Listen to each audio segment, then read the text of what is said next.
Сегодня на трибунах, как и борцовских коврах, пусто. До начала турнира меньше суток, а значит самое время разобраться с организационными моментами. Открытый межрегиональный турнир по греко-римской борьбе среди юношей планирует собрать именитых борцов до 18 лет из самых разных уголков страны. Такой турнир у нас проходит в республике во второй раз. На сегодняшний день, как вы видите, у нас уже проходит подготовка к этому турниру, укладка ковров. Соревнования пройдут на 3 коврах. Участие в соревнованиях примет более 150 человек в 12 весовых категориях. И, скорее всего, участие примут более 17 регионов.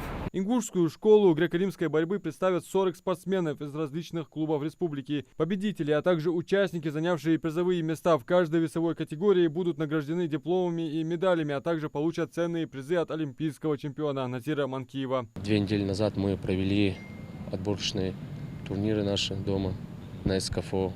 Команда уже сформирована. Есть победители первенства республики, также и всероссийских межрегиональных турниров.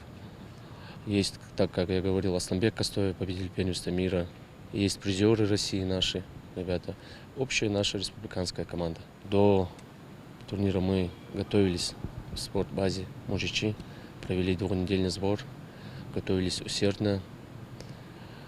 Ребята готовы, ждем. Руководство Дворца спорта имени Берды Евлоева приглашает всех желающих посмотреть на увлекательные и зрелищные выступления участников турнира и поболеть за наших. Поэтому хотелось бы, чтобы как можно больше жителей и гостей Республики Ингушетия посетили это мероприятие.